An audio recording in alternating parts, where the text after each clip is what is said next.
Cincin Perintah Kaisar Naga edisi yang ke-4760 hingga 4765. Novel fiksi bela diri berlanjut. Kalian bertiga telah mengambil batu abadi Tuan Sen. Apakah kalian ingin mengkhianatiku? Melihat ini, Xuan Bin mengerutkan kening dan bertanya kepada tiga biksu berjubah hitam. Lagi pula, ketiga orang ini juga diundang oleh Hyun Bin, tetapi Hyun Bin tidak mengetahui identitas sebenarnya dari ketiga orang ini. Setiap orang punya pendapat masing-masing. Aku harap rekan Daois Xuan Bin dapat memahami bahwa 30.000 batu spiritual abadi benar-benar sulit ditolak. Salah seorang biksu berjubah hitam berkata, "Jika kamu berani menjadi musuh Tuan Sen, maka kamu adalah musuhku. Jika begitu, jangan salahkan aku karena tidak bersikap sopan." Wajah Xuan Bin muram dan dia hendak menyerang ketiga orang itu. Zhou Tang dan Hua Yuying juga siap untuk bertindak. Karena mereka memiliki keinginan yang berbeda dan tidak dapat bekerja sama, mereka hanya bisa menjadi musuh. Namun Sentian mengulurkan tangan untuk menghentikan Xuan Bin, dan berkata dengan tenang, "Orang-orang Mahtei demi uang dan burung-burung Mahtei demi makanan. Mereka membantuku karena batu-batu abadi, dan mereka ingin membantu Aula ke-10 juga karena batu-batu abadi. Tentu saja, seseorang akan membantu siapapun yang memberi lebih banyak, dan tidak ada yang salah dengan itu. Tuan Sen, mereka mengambil batu abadi milikmu terlebih dahulu," kata Xuan Bin dengan marah. "Aku tahu. Karena mereka memilih untuk mengkhianatiku, biarkan saja mereka. Setiap orang punya pilihannya sendiri. Aku tidak akan menyalahkan mereka karena telah mengambil batu abadiku dan tidak melakukan apapun untukku." Sentian mengatakan ini dengan perspektif yang hebat. Sentian mengatakan ini untuk membuat Xuan Bin dan yang lainnya lebih setia kepadanya. Bagaimanapun, Sentian sangat murah hati bahkan kepada mereka yang mengkhianatinya. Orang-orang seperti mereka yang mengikuti Sentian hanya akan mendapatkan lebih banyak. Melihat hal ini, penguasa Aula ke-10 tersenyum dan berkata, "Seorang pria Mahtei demi uang dan seekor burung Mahtei demi makanan. Aku sangat menyukai pepatah ini. Aku akan memberimu batu abadi sekarang." Setelah penguasa Aula ke-10 selesai berbicara, dia langsung melemparkan tas penyimpanan berisi 90.000 batu abadi. Itu sama dengan 30.000 untuk masing-masing dari tiga biksu berjubah hitam. Ketiga biksu berjubah hitam mendapatkan batu abadi dan segera berbalik untuk melihat Sentian dan yang lainnya. Sementara itu, Hyun Bin dan teman-temannya tampak waspada dan siap beraksi kapan saja. "Sekarang kamu sudah mengambil batu abadinya, bukankah sudah waktunya untuk berbisnis?" Penguasa Aula ke-10 mendesak ketiga biksu berjubah hitam. Salah satu biksu berjubah hitam mengulurkan tangannya, seolah-olah hendak mengeluarkan senjata. Tetapi ketika biksu berjubah hitam itu mengeluarkan tangannya, yang ada di sana bukanlah senjata, tetapi sebuah tas penyimpanan. Lalu dia melemparkan tas penyimpanan itu ke Sentian. Adegan ini membuat semua orang tercengang. "Tuan Sen, ketiga saudaraku telah mengambil 30.000 batu spiritual abadi darimu, dan sekarang aku memberimu 50.000. Ini adalah harga yang kami bayar untuk pengkhianatan kami." Meskipun Tuan Aula ke-10 tidak memiliki kemampuan khusus, dia didukung oleh kuil. "Kami bertiga bersaudara tidak ingin menyinggung kuil. Aku harap Tuan Sen mengerti," kata biksu berjubah hitam. "Aku mengerti." Sentian mengangguk. "Jika Tuan Sen membutuhkan kami bertiga di tempat lain, kami bertiga pasti tidak akan menolak. Kami tidak punya pilihan selain mundur hari ini." Setelah berkata demikian, ketiga biksu berjubah hitam itu pergi tanpa menoleh ke belakang. "Batu abadiku, batu abadiku." Melihat hal itu, penguasa Aula ke-10 berteriak keras. "Tuan Istana ke-10, bukan saja kamu lemah, tetapi otakmu juga tidak begitu pintar." Sentian tersenyum tipis. "Sial," wajah penguasa Aula ke-10 memerah karena marah. "Tuan Istana ke-10, apakah kamu masih bersungguh-sungguh dengan apa yang kamu katakan tadi? Tiba-tiba aku juga menginginkan batu abadi." Hyun Bin bertanya kepada penguasa Aula ke-10 sambil bercanda. Mata penguasa Aula ke-10 menyipit sedikit, dan aura badannya meledak hingga ekstrim, dan suhu di sekitarnya turun ke titik beku. "Kalian, kutu kupret, kutu kupret, kutu kupret." Penguasa Aula ke-10 berkata, "Kutu kupret." 3 kali berturut-turut. Dapat dilihat bahwa dia benar-benar marah. "Menurutku, kamulah yang pantas Mahtei," Lin Kevan berkata sambil menatap Sentian. Adik ipar, tunggu apa lagi? Kenapa kamu tidak membunuh orang ini saja? Jika orang lain di kuil berani membalas dendam padamu, kota matahari dan bulan akan mendukungmu. Sentian melirik Lin Kevan dan tersenyum tipis. Kalau begitu kamu tunggu saja dan lihat bagaimana aku menghancurkan aula ke-10 ini. Setelah Sentian selesai berbicara, pedang pembunuh naga di tangannya lenyap seketika, dan sebuah busur ajaib muncul di tangannya. Busur Raja Dewa berhasil dikeluarkan oleh Sentian. Semuanya tahu, Sentian jarang memperlihatkan busur Raja Dewa kepada orang lain karena dia takut ada yang menginginkan busur Raja Dewa dan berbuat jahat padanya. Seperti kata pepatah, orang yang tidak bersalah menjadi bersalah karena memiliki harta karun, tetapi sekarang Sentian pada dasarnya dapat berjalan menyamping di dunia surga dan manusia, jadi dia tidak takut siapapun menginginkan busur Raja Dewanya.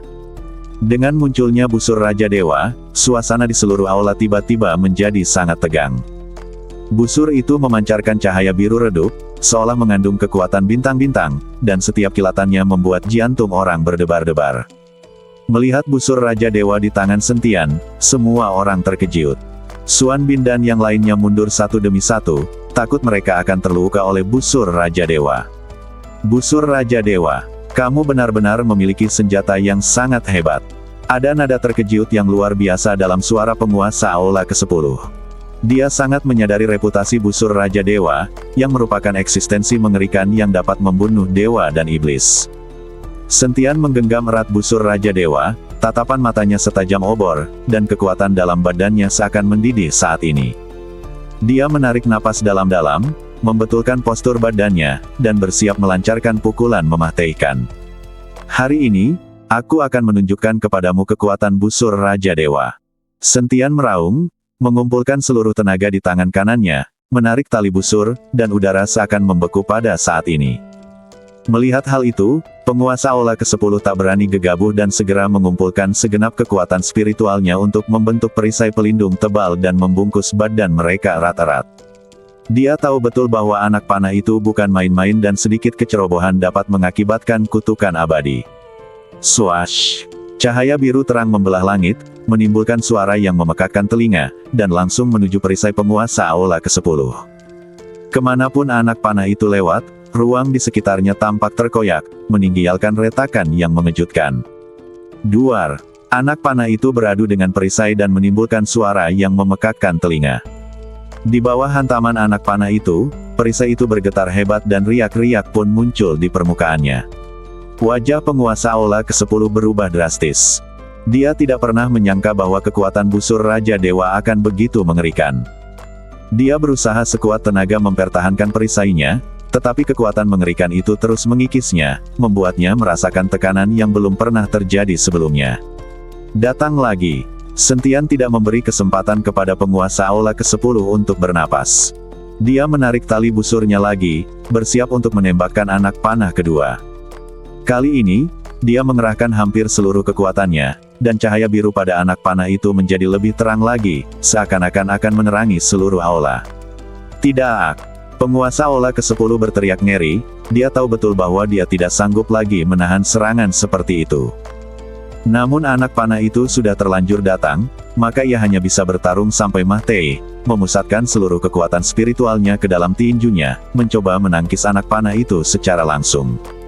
Duar! Anak panah itu beradu dengan tinju penguasa aula ke-10, meletuslah kekuatan yang mengguncang bumi. Dan kali ini perisai itu akhirnya tidak dapat menahannya dan hancur. Penguasa aula ke-10 juga terpental oleh kekuatan mengerikan ini dan berguling beberapa kali di udara sebelum jatuh dengan keras ke tanah. Ketika dia berjuang untuk bangun, dia melihat lengan kanannya berlumuran darah, jelas terluka akibat sisa kekuatan anak panah. Wajahnya dipenuhi dengan keterkejutan dan ketakutan. Ia tidak pernah menyangka akan dipukuli begitu parah oleh seorang pembudidaya Mahayana tingkat 2.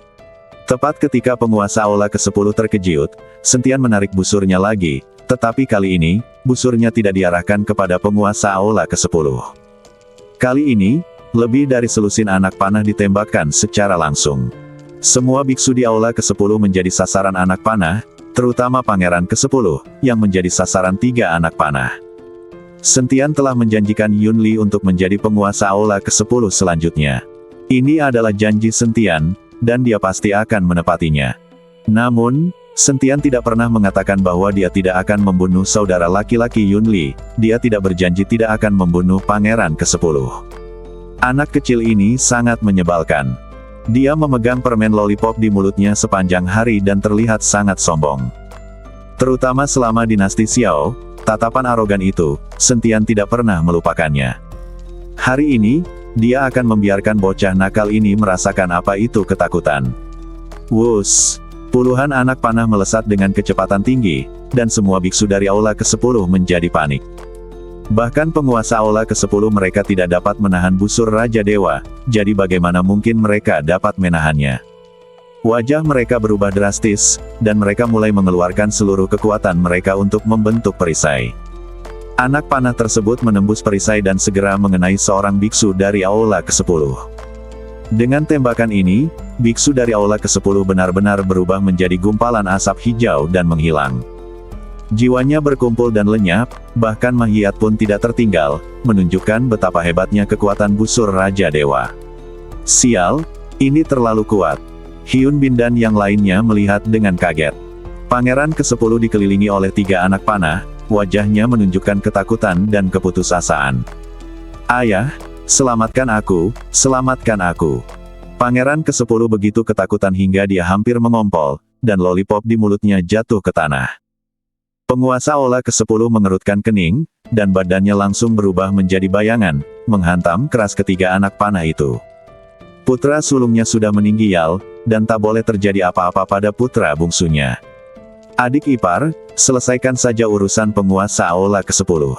Sedangkan untuk antek-antek lainnya, aku, kakak iparmu, akan membantumu menghadapi mereka. Setelah Lin Kevan selesai berbicara, dia langsung menuju ke arah para biksu dari Aula ke-10. Meskipun Lin Kevan tidak dapat mengalahkan penguasa Aula ke-10, masih mudah baginya untuk mengalahkan antek-antek Aula ke-10 ini. Melihat ini, Suan Bin dan yang lainnya mengikuti Lin Kevan dan menyerang para biksu dari Aula ke-10. Sentian memegang busur Raja Dewa di tangannya dan menatap penguasa Aula ke-10 dengan tenang. Aku harus menyerang dari jarak dekat. Melihat busur Raja Dewa di tangan Sentian, penguasa istana ke-10 mulai panik. Dia tahu bahwa hanya dengan melawan Sentian dari jarak dekat, Sentian tidak akan bisa menggunakan busur Raja Dewa. Memikirkan hal ini, penguasa Aula ke-10 langsung berubah menjadi bayangan dan bergegas menuju Sentian. Duar, der, duar. Penguasa Aula ke-10 meninju Sentian dengan keras, tidak memberinya kesempatan untuk bernapas. Dengan cara ini, mustahil bagi Sentian untuk menggunakan busur Raja Dewa. Melihat ini, Sentian menyimpan busur Raja Dewa dan sekaligus melancarkan tinju cahaya suci, memukul bolak-balik dengan penguasa Aula ke-10. Ledakan terus terdengar di mana-mana.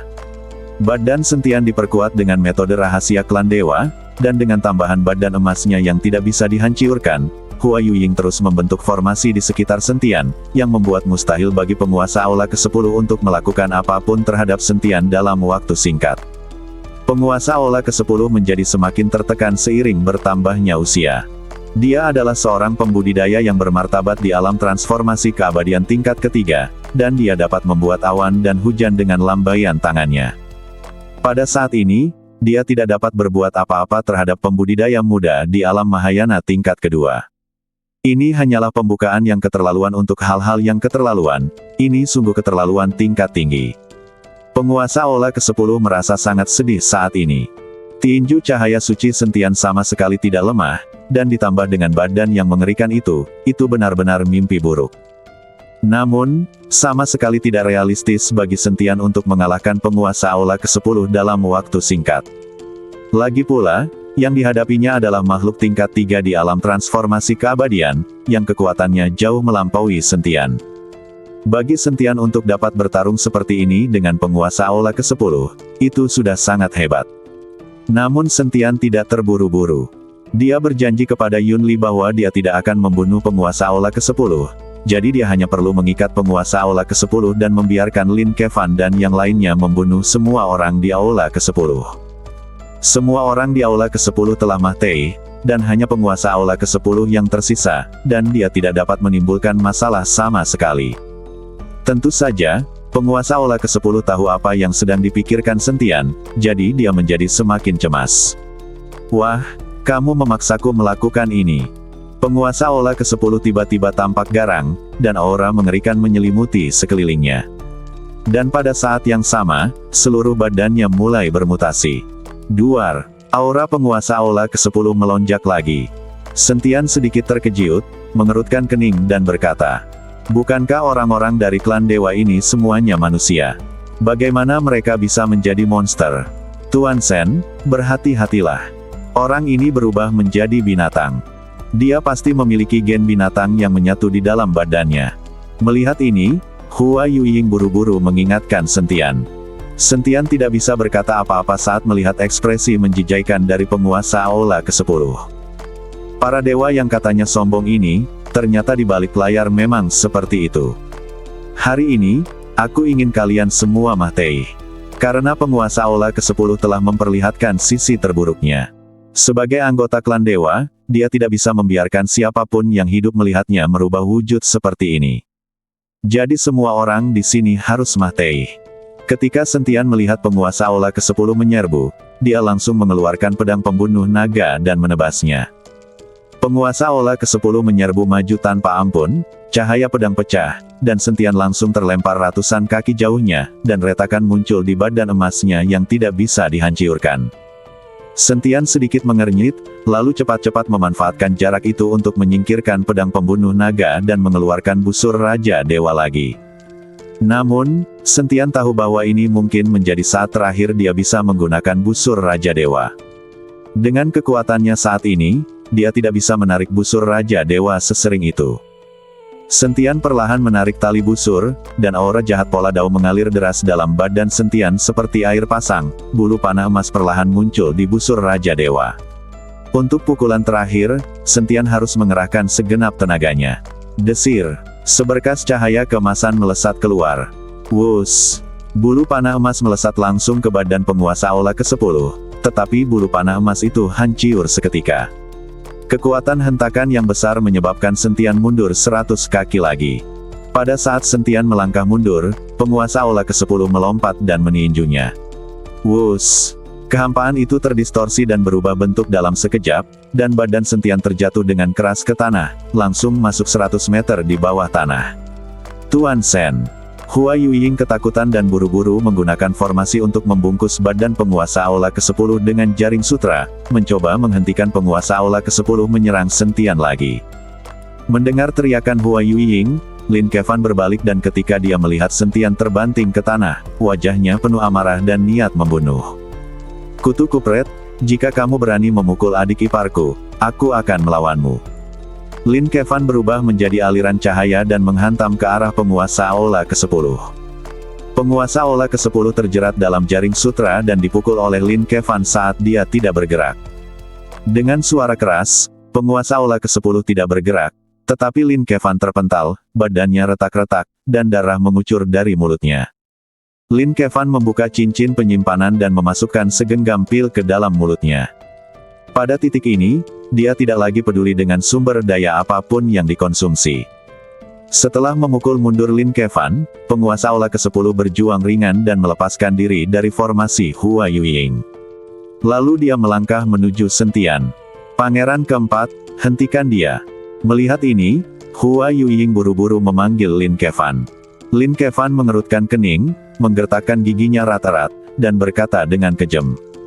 Adik perempuan, jika aku mati hari ini, itu demi menyelamatkan laki-lakimu. Kamu harus ingat untuk membakar dupa untukku. Guntur dan kilat menyambar-nyambar Lin Kevan lagi, lalu dia berubah menjadi sambaran guntur dan menyerbu ke arah penguasa Aula ke-10. Dia harus menghentikan penguasa Aula ke-10 dan memberi Sentian waktu untuk mengatur napas. Kamu tidak tahu keterbatasanmu sendiri. Penguasa Aula ke-10 mendengus dingin, lalu melancarkan pukulan. Duar. Guntur di sekitar Lin Kevan langsung pecah, dan seluruh orang itu terpental. Dia jatuh terduduk ke tanah, memuentehkan darah. Melihat ini, Hua Yuying buru-buru merapal mantra, tetapi tidak mampu menghentikan penguasa Aula ke-10 sama sekali. Kekuatan orang ini meningkat drastis setelah dia bertransformasi menjadi binatang buas. Sentian, yang terbaring di lubang sedalam 100 meter, menyeka darah dari sudut mulutnya. Tidak ada rasa takut di matanya, yang ada hanya keinginan yang lebih kuat untuk bertarung. Wah, aku khawatir badanmu tidak sanggup lagi, biarkan aku bersenang-senang. Kata Raja Iblis Awan Merah pada Sentian. Aku masih bisa bertarung, kita bicara nanti. Sentian melompat keluar dari lubang sedalam 100 meter. Jika badan fisikmu rusiak, aku tidak akan bisa merasukimu dan menolongmu. Raja Iblis Awan Merah buru-buru berkata pada Sentian. Namun, Sentian mengabaikannya dan memegang pedang pembunuh naga, menatap ke arah penguasa Aula ke-10. Tetapi saat Sentian melompat keluar dari lubang yang dalam, dia tiba-tiba dihantam oleh aura yang sangat berbahaya. Sentian buru-buru berbalik dan mengayunkan pedangnya, tetapi menemukan bahwa tidak ada seorang pun di belakangnya. Engah! Tepat saat Sentian tertegun, sebilah pisau tajam menusuk punggung Sentian. Ini, Sentian menatap bilah tajam yang menusuk badannya dan merasa sedikit bingung sejenak. Dengan badan emas yang tidak bisa dihancurkan dan fisiknya yang luar biasa kuat, siapa yang bisa menembus badannya dengan mudah? Sudah berakhir, ini sudah berakhir, kata Raja Iblis Awan Merah tanpa daya. Jika badan fisik Sentian hancur, Raja Iblis Awan Merah tidak dapat merasuki Sentian lagi. Tuan Sen, Hua Yuying, Xuan Bin dan yang lainnya semuanya cemas ketika mereka melihat Sentian diserang oleh seseorang. Jika Sentian mati, mereka tidak akan keberatan bertarung melawan penguasa Aula ke-10 dengan sekuat tenaga. Saat ini Sentian adalah dewa kekayaan mereka, jadi Sentian tidak boleh mati. Melihat ini, Lin Kevan menjadi marah, beraninya kamu menyerang saudara iparku secara diam-diam. Aku akan menghabisi seluruh klanmu. Lin Kevan mengabaikan luka-lukaannya sendiri dan langsung mendatangi Sentian.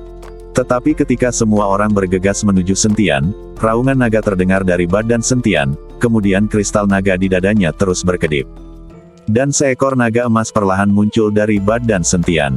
Luka-luka di badan Sentian sembuh dengan kecepatan yang terlihat oleh mata terbuka, dan badan emasnya yang retak dan tidak bisa dihancurkan juga telah diperbaiki sepenuhnya.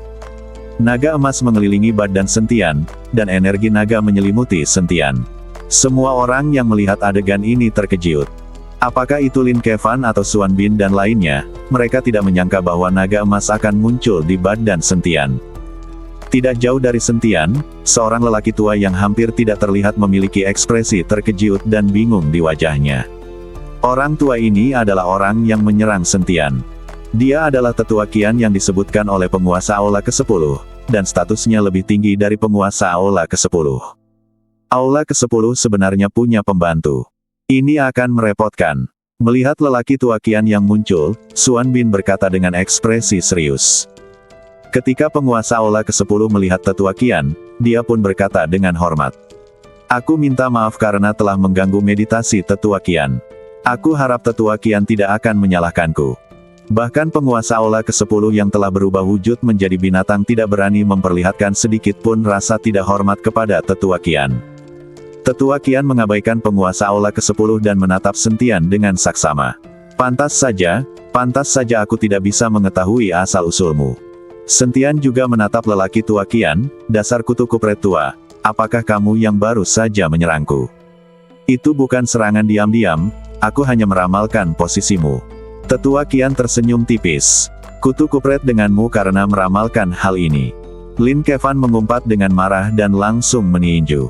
Di atas langit, beberapa sambaran guntur tiba-tiba menyambar ke arah tetua Qian. Namun, tepat pada saat guntur dan kilat menyambar, badan tetua Qian itu lenyap begitu saja. Ketika semua orang melihat dengan jelas, tetua Qian sebenarnya telah meninggalkan posisi semula. Dia hanya bergerak satu langkah dengan mudah dan menghindari serangan Lin Kevan. Lin Kevan tertegun, dan melancarkan beberapa pukulan lagi berturut-turut. Kali ini, lebih dari selusin guntur turun bersama dan menyelimuti tetua Qian. Dia ingin melihat bagaimana tetua Qian itu bisa menghindar. Namun siapa sangka bahwa di antara belasan guntur yang menyambar, tetua Qian justru dapat berpindah-pindah di antara guntur-guntur itu, memanfaatkan perbedaan waktu, dan tidak tersambar guntur sedikit pun. Kali ini, Lin Kevan bingung. Bukan hanya Lin Kevan, semua orang juga tercengang. Bahkan Sentian menatap Tetua Qian dengan tak percaya, dengan keterkejutan di matanya. Dia tidak mengerti bagaimana orang ini berhasil menghindar. Jika hanya karena kecepatannya yang tinggi, mustahil untuk menghindari lebih dari selusin sambaran guntur dalam jarak terbatas ini. Aku tidak menyangka bahwa di tempat sampah seperti Aula ke-10, akan ada seseorang yang bisa menguasai ramalan jalan surga. Raja Iblis Awan Merah berbicara. Ramalan jalan surga. Sentian tercengang, senior, apa itu ramalan jalan surga? Raja Iblis Awan Merah menjelaskan, dia bisa memprediksi kejadian di masa depan. Dia bahkan bisa memprediksi hal-hal yang belum terjadi. Alasan mengapa dia mengatakan dia memprediksi lokasimu tadi adalah karena dia menggunakan teknik meramal untuk mengetahui apa yang akan kamu lakukan selanjutnya. Justru karena itulah dia bisa dengan mudah menghindari serangan itu. Lagi pula, dia sudah tahu apa yang akan seseorang lakukan dan sudah bersiap sebelumnya. Bab 4765. Apakah kamu masih bisa pergi? Sial, Sentian tidak bisa menahan diri untuk tidak mengumpat. Dia tidak menyangka keberadaan orang sekuat itu, bergabung di Aula ke-10.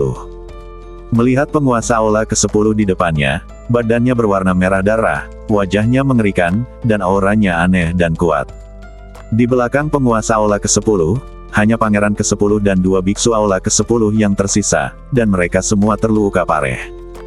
Biasanya dalam situasi ini, jika Sentian dan lainnya berusaha lebih keras, sisa-sisa Aula ke-10 akan bisa dihancurkan.